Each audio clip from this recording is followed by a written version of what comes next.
So CNBC came out with an article. They talked about how the housing prices and rent prices are going to lag a little bit. And this usually happens. I mean, you don't see a quick turnaround with real estate and those prices like you do with other things in society. For instance, maybe you stop driving your car as much and you take public transit if you're able to in an area because gas prices go up so quickly. But real estate, because it's not as liquid as the cash that you're using on a day-to-day basis, it takes a little longer to really affect that pocketbook.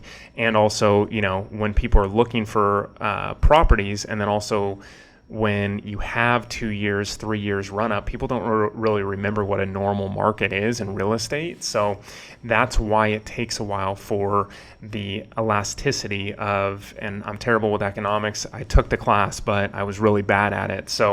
But they talked about, essentially elasticity and how, the money and the driver of money changes, especially in demand and also with supply chain and everything else. So what we've seen over the course of the last 2.5 years is money get very cheap and people able to spend a lot more and a lot easier.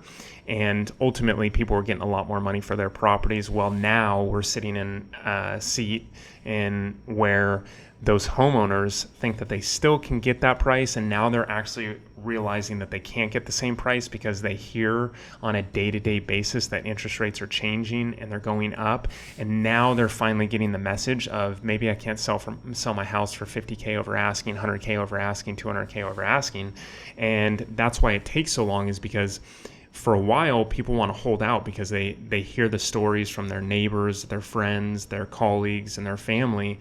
I sold my house for $25K over asking or $50K over asking, and they try to do the same thing in a different market. And it takes a lot longer for people to actually realize and capture that, yeah, this is a different market, so I really need to consider my options versus just holding out for a price. And that takes course over months, not days, versus something that you're going to go buy at Amazon or the store or Target. That's easier and quicker to say, no, I'm not going to buy that today.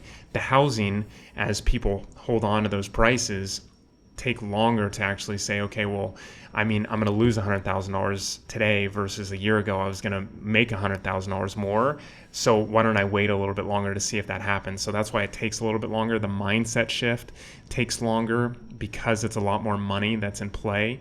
And same thing with rents too. You figure rents are solidified at the beginning of a year, let's say, so the beginning of 2022, and there weren't that many rentals on the market, and now there's a lot more.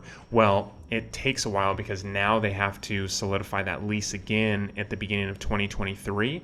So it's a year span. Now they're looking at either the same rent that they rented for in the beginning of 2022, at the beginning of 2023, or maybe a little bit more versus, maybe 15-20% more than what they used to be able to. So those are the things that you need to look at of why it takes a lot longer. And real estate takes a exorbitant amount of time for people to realize, and mindset shift wise, to get into a place to sell their home for less, rent it for less, and the bus moves a lot slower with real estate versus consumer consumption.